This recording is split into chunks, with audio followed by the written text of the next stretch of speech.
Hello dear student, कैसे हो आप सभी। Welcome to licence concept. तो स्टूडेंट अगेन आपके लिए एक सीएसआई का एमसीक्यू लेकर आया हूँ। ये एमसीक्यू भी आपके नवंबर इवनिंग बैच के अंदर आया हुआ है सीएसआई 2020 के अंदर। सी सेक्शन का एमसीक्यू है, तो अपन टाइम वेस्ट नहीं करते और इस एमसीक्यू के ऊपर आते हैं। क्वेश्चन कह रहा है कि the mammalian protein HP1 play a major role in heterochromatization and silencing. Okay, यहाँ पे इन्होंने बोला है कि मेमेलियन प्रोटीन है HP1। HP1 का मतलब क्या है? HP1 का मतलब ही है heterochromatin protein 1। Heterochromatin protein 1 HP1 है। अब हेट्रोक्रोमेटिन जो प्रोटीन 1 है ये क्या करके जाएगी? हेट्रोक्रोमेटाइजेशन करेगी। और हेट्रोक्रोमेटाइजेशन का मतलब होता है जीन साइलेंसिंग। तो इसने इस लाइन का मतलब ये बता दिया, the following mutation are proposed to negatively impact HP1 function. तो यहाँ पे ABCD 4 ऑप्शन दे रखे हैं एंड इन्होंने बोला है द फॉलोइंग म्यूटेशन। नीचे जो ABCD है इसमें से जो म्यूटेशन हो रहा है तो वो क्या करके जा रहे हैं? नेगेटिव इम्पैक्ट करेंगे HP1 के फंक्शन में। तो इन्होंने बोला है क्वेश्चंस के अंदर कि which one of the following combination represents all correct statement, कि यहाँ पर क्या सही स्टेटमेंट है, ऐसा कौन सा म्यूटेशन है जो कि HP1 के फंक्शन को नेगेटिव इम्पैक्ट शो करके जाएगा। तो हमें करेक्ट स्टेटमेंट आइडेंटिफाई करने। So a statement is mutation inactivating the deacetylase that target H3K14AC। Okay, अगर मैं बात करके जा रहा हूं, इन्होंने बोला है कि म्यूटेशन इनएक्टिवेट करके जा रहा है डीएसिटाइलेज दैट टारगेट H3K14AC। तो जब मैंने क्रोमेटिन रीमॉडलिंग पढ़ाई थी तो मैंने आपको बोला था कि ये फॉर एग्जांपल ये डीएनए मान लो एंड डीएनए के यहाँ पे ये देखो ये क्या है? ये न्यूक्लियोसोम है। ये एक न्यूक्लियोसोम हो गया। अब न्यूक्लियोसोम है तो हमें पता है यहाँ पे क्या हो गए? हिस्टोन टेल्स प्रेजेंट होती है, हिस्टोन टेल प्रेजेंट है। ठीक है, अब मेरे को पता है कि हमने देखा था जब मैंने आपको पढ़ाया था क्रोमेटिन रीमॉडलिंग, तो वहां पे हमने देखा था कि अगर मैं क्या करके जा रहा हूं, अगर मैं इस हिस्टोन के टेल है, लाइक टेल कौन सी है? H2A H2B H3H4। Okay, for example यहाँ पर भी क्या होगी? H2A H2B H3H4।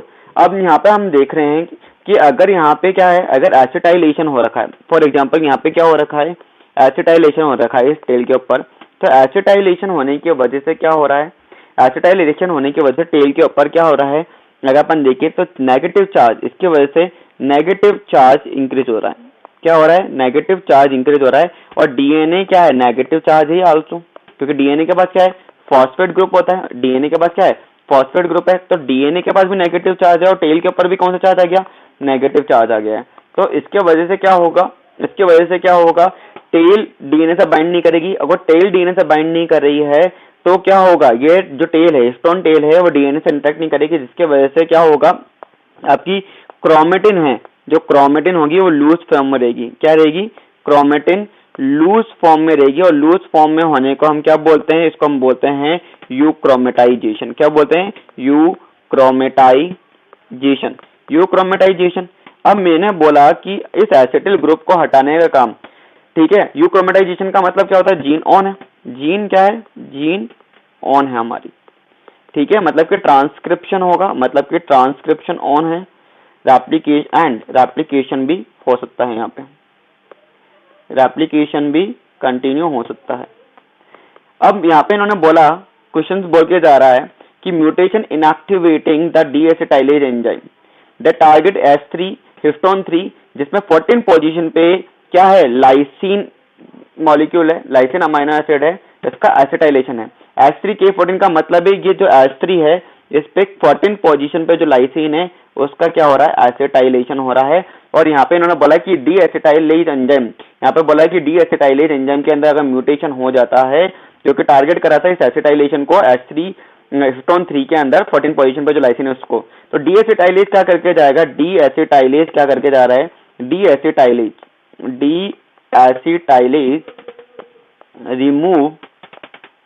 remove that acetyl group तो अगर मैं बोल के जा रहा हूँ इसके अंदर म्यूटेशन हो जाए, deacetylase enzyme is mutated, so deacetylase enzyme if deacetylase enzyme is mutated, तो एसिटिल ग्रुप क्या होगा, रिमूव नहीं हो पाएगा। अगर ये रिमूव नहीं होगा तो क्या होगा, यहाँ पे ये एक तरह से यूक्रोमेटाइजेशन कंडीशन में रहेगा, और यूक्रोमेटाइजेशन कंडीशन में रहने का मतलब जीन ऑन हो जाता है। तो जीन ऑन तो करना ही नहीं है, यहाँ पे हमें क्या करना है, HP1 को HP1 क्या करके जा रहा है, साइलेंसिंग कर रहा है, तो इसका एक तरह से नेगेटिव हो गया इम्पैक्ट, ठीक है, उसका अपोजिट इम्पैक्ट हो गया। तो हम बोलेंगे ए तो एकदम करेक्ट है, ए स्टेटमेंट एकदम करेक्ट स्टेटमेंट हो गया। अब बी स्टेटमेंट देखते हैं कि म्यूटेशन अगर हो जाए, इनएक्टिवेटिंग कर दे HP1 ब्रोमोडोमेन। अगर HP1 ब्रोमोडोमेन, क्या होता है ब्रोमोडोमेन, अब देखो ब्रोमोडोमेन का काम मैं बता देता हूँ। जब ये H2A H2B इसका जो एसिटाइलेशन अपन ने किया है, देखो यहाँ पे मैं लिख देता हूँ, इसका एसिटाइलेशन दिखा देता हूँ। तो इस एसिटाइलेशन करने का मतलब, फॉर एग्जांपल ये एसिटाइलेशन कर दिया है मैंने किसका, H3 का। अब एसिटाइलेशन होने के बाद में ब्रोमोडोमेन, अगर मैं बात करके जा रहा हूँ, देखो ब्रोमोडोमेन आके बाइंड करता है, दूसरे कलर से बना देते हैं, ये देखो यहाँ पे किसने बाइंड करा, ब्रोमोडोमेन। तो इस यहाँ पे कौन बाइंड करेंगे, ब्रोमोडोमेन आके बाइंड करते हैं, जहाँ पे भी एसिटाइलेशन हुआ है वहाँ पे ब्रोमोडोमेन। तो ब्रोमोडोमेन अगर आके बाइंड करता है तो ब्रोमोडोमेन से कौन बाइंड करता है, ये किसका पार्ट होता है, एक तरह से just like nucleosome remodeling complex NRC, किसका है, NRC। तो ये तो मैंने बहुत ही कम दिखाया है, मतलब पूरे टेल के ऊपर बनाने पड़ेंगे, ठीक है। अब आपका जो ब्रोमोडोमेन क्या करता है, ये bromodomain is responsible for what, bromodomain is also responsible for euchromatization, for euchromatization. Bromodomain की वजह से क्या होता है, क्रोमेटिन यहाँ पे क्या है, एसिटिल ग्रुप अटैच रहता है, जहां पे भी एसिटिल, जिस टेल के ऊपर एसिटिल ग्रुप अटैच होगा, तो एसिटाइल वाली पोजीशन पे कौन आके बाइंड करेगा, bromodomain. Bromodomain is a part of nucleosome remodeling complex, इसके 10 to 12 सब यूनिट्स होती है, जिसमें से one of part is bromodomain and chromodomain, दो पार्ट होते हैं। ब्रोमोडोमेन क्या होता है, एसिटिल ग्रुप के साथ में बाइंड करेगा, जहाँ पे भी एसिटाइलेशन हो जाएगा वहाँ पे ब्रोमोडोमेन आके बाइंड करेगा। ब्रोमोडोमेन इज रेस्पॉन्सिबल फॉर यूक्रोमेटाइजेशन, जिसकी वजह से जीन ऑन हो जाएगी। अब अगर मैं बात करके जा रहा हूँ ब्रोमोडोमेन इज म्यूटेटेड है या, तो ये एक तरह से कोई नेगेटिव इम्पैक्ट शो नहीं करके जा रहा है, ये नेगेटिव इम्पैक्ट शो नहीं करेगा किसके लिए, अगर ब्रोमोडोमेन इज म्यूटेटेड, यहाँ पे एसिटाइलेशन हो रखा है मतलब, ठीक है। हमें यहाँ पे क्या करना है, एक तरह से क्या दिखाना है, हमें दिखाना है कि the following mutation are purpose to negative impact of HP1। अगर ब्रोमोडोमेन अगर म्यूटेटेड होता है तो ये नेगेटिव इम्पैक्ट नहीं करता है HP1 को, ठीक है। तो ये हम क्या करते हैं, एलिमिनेट कर देते हैं। अब नेक्स्ट ऑप्शन के ऊपर आते हैं। नेक्स्ट ऑप्शन बोल के जा रहा है म्यूटेशन इन एक्टिवेटिंग HP1 क्रोमोडोमेन। अगर क्रोमोडोमेन, अब देखो क्रोमोडोमेन का रोल अगर अपन पढ़ें तो क्रोमोडोमेन कब होता है, क्रोमोडोमेन लाइक अगर मैं बात करके जा रहा हूँ, ये देखो अगर ये मेरा DNA है और ये क्या है, ये मैंने बना दिया है न्यूक्लियोसोम, और ये क्या है, हिस्टोन टेल्स है, ये क्या है, हिस्टोन की टेल्स है। तो आपके जो हिस्टोन की टेल जो बनी है, अपने जो टेल बनाई है, अब इसमें क्या होता है, अगर अपन देखें तो यहाँ पे अगर आप देखोगे तो जब मिथाइलेशन होता है, जब मिथाइलेशन होगा, ड्यूरिंग मिथाइलेशन, मैंने लिख दिया एमी, तो मिथाइलेशन के टाइम पे जब टेल का मिथाइलेशन होगा तो मिथाइलेशन वाली पोजीशन पे यहाँ पे कौन आके बाइंड करेगा, यहाँ पे बाइंड करता है क्रोमोडोमेन CD। कौन बाइंड करेगा, CD, क्रोमोडोमेन। तो क्रोमोडोमेन क्या है, क्रोमोडोमेन से कौन बाइंड करेगा, देन NRC। अब NRC का ही पार्ट है एक तरह से ये क्रोमोडोमेन। तो यहाँ पे अगर NRC आके बाइंड करे, न्यूक्लियोसोम रीमॉडलिंग कॉम्प्लेक्स लिख लीजिए। अब ये रेस्पॉन्सिबल क्या होता है, ये रेस्पॉन्सिबल है फॉर व्हाट, इसकी वजह से क्या होता है, इसके ऊपर चार्ज क्या इंक्रीज हो गया, पॉजिटिव चार्ज इंक्रीज हो गया टेल के ऊपर, जिसकी वजह से टेल क्या करके जाएगी, ये टेल क्या करती है, इस DNA से बाइंडिंग शो कर लेती है। और बाइंडिंग शो करने का मतलब क्या होता है, एक तरह से हम बोल सकते हैं कि ये क्या करके जाएंगे, क्रोमोडोमेन ये रेस्पॉन्सिबल है फॉर हेट्रोक्रोमेटाइजेशन के लिए, हेट्रोक्रोमेटाइजेशन। अब हेट्रोक्रोमेटाइजेशन के लिए रेस्पॉन्सिबल है। अगर मैं बोल के जा रहा हूँ कि क्रोमोडोमेन इज म्यूटेटेड, तो क्रोमोडोमेन अगर म्यूटेटेड होगा तो हमें पता है कि क्रोमोडोमेन की म्यूटेशन होने की वजह से यहाँ पे क्या हो जाएगा, यहाँ पे क्या हो जाएगा, क्रोमोडोमेन, इफ क्रोमोडोमेन इज म्यूटेटेड देन यहाँ पे CD बाइंड नहीं करेगा, मिथाइलेशन हो नहीं पाएगा, एंड देन उसकी वजह से क्या हो जाएगा कि यहाँ पे जस्ट अपोजिट इंपैक्ट क्या देखने को मिलेगा, एसिटाइलेशन देखने को मिल जाएगा एंड यहाँ पे ब्रोमोडोमेन बाइंड करेगा।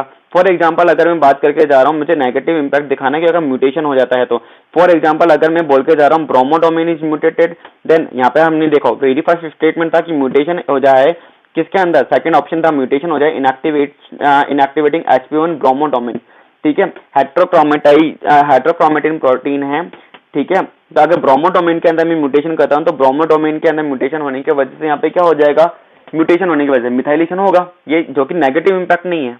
अगर ब्रोमोडोमेन बाइंड नहीं करेगा, अगर बी ऑप्शन के अकॉर्डिंग चलता हूं, ब्रोमोडोमेन अगर बाइंड नहीं करेगा तो क्रोमोडोमेन बाइंड करेगा, क्रोमोडोमेन बाइंड करेगा तो हेट्रोक्रोमेटाइजेशन होगा, हेट्रोक्रोमेटाइजेशन होगा, दैट मीन कि ये एक तरह से option B mutation in inactivating HP1 bromodomain, ये एक तरह से क्या करके जाएगा, ये एक तरह से क्या कोच करके जाएगा, ये हेट्रोक्रोमेटाइजेशन ही कोच करके जाएगा। और हमें हेट्रोक्रोमेटाइजेशन नहीं दिखाना, हमें बताना है कि इसका नेगेटिव इंपैक्ट क्या है। तो अगर क्रोमोडोमेन म्यूटेटेड होगा तो क्रोमोडोमेन कहाँ पे बाइंड करता है, जहाँ पे भी मिथाइलेशन होगा वहां जाके बाइंड करेगा। एनआरसी की सब यूनिट होती है न्यूक्लियोसोम रिमोडलिंग कॉम्प्लेक्स की, ठीक है। एनआरसी की कितनी सब यूनिट होती है, 10 to 12 सब यूनिट होती है और ये क्या काम करती है, एटीपी डिपेंडेंट मैनर में काम करती है, एटीपी की जरूरत पड़ती है यहाँ पे, ठीक है। तो अगर क्रोमोडोमेन इज म्यूटेटेड देन क्या होगा, यहाँ पे एक तरह से क्या होगा, अगर CD can not able to bind, अगर सीडी बाइंड नहीं करेगी तो यहाँ पे ब्रोमोडोमेन काम करेगा, ब्रोमोडोमेन काम करेगा तो क्या होगा, ब्रोमोडोमेन काम करेगा तो एक तरह से यूक्रोमेटाइजेशन होगा, ठीक है। तो ये एक तरह से नेगेटिव इंपैक्ट हो गया फॉर, ये किसका नेगेटिव इंपैक्ट हो गया, HP1 फंक्शन का, ठीक है। डी ऑप्शन देखो, म्यूटेशन अगर हो जाए inactivating the KMT1A methyl transferase whose target site is K3 और H3K9। अगर मैं बात कर रहे हैं, आप देखो डी ऑप्शन वापस देखो, म्यूटेशन हो जाए जो कि क्या करके जा रहा है, इनएक्टिवेट करके जा रहा है एक प्रोटीन को, लाइक KMT1A, ठीक है। मिथाइल ट्रांसफरेज क्या है, मिथाइल ट्रांसफरेज। तो मिथाइल ट्रांसफरेज मतलब लाइक अगर मैं बोल के जा रहा हूं कि histone methyl transferase, histone methyl transferase, तो हिस्टोन मिथाइल ट्रांसफरेज क्या करके जाता है, हिस्टोन मिथाइल ट्रांसफरेज का काम है कि टेल के ऊपर क्या करना, मिथाइल ग्रुप अटैच करना। मिथाइल ग्रुप अटैच होगा तो क्या होगा, टेल के ऊपर क्या आएगा, टेल के ऊपर पॉजिटिव चार्ज आ जाएगा। पॉजिटिव चार्ज आने की वजह से क्या होगा, टेल बाइंड करेगी किसके साथ में, टेल बाइंड विथ डीएनए। अब डीएनए से बाइंड करेगी तो क्या होगा,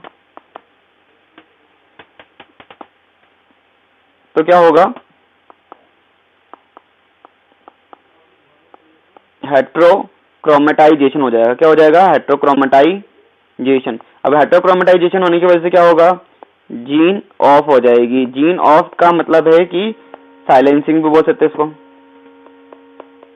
क्या बोल सकते हैं, साइलेंसिंग भी बोल सकते हैं। तो मतलब कि अगर मैं बात करके जा रहा हूं कि हिस्टोन मिथाइल ट्रांसफरेज एचएमटी का काम क्या है, एचएमटी का काम है मिथाइल ग्रुप ट्रांसफर करना टेल के ऊपर। अगर टेल के ऊपर मिथाइल ग्रुप ट्रांसफर होगा तो इसकी वजह से टेल पे पॉजिटिव चार्ज आ जाएगा। टेल क्या होगा, हिस्टोन टेल क्या करेगी, बाइंड करेगी डीएनए के साथ में, जिसकी वजह से हेट्रोक्रोमेटाइजेशन होगा, जीन ऑफ हो जाएगी, नो ट्रांसक्रिप्शन, नो ट्रांसलेशन, या मैं बोल सकता हूँ नो रेप्लिकेशन।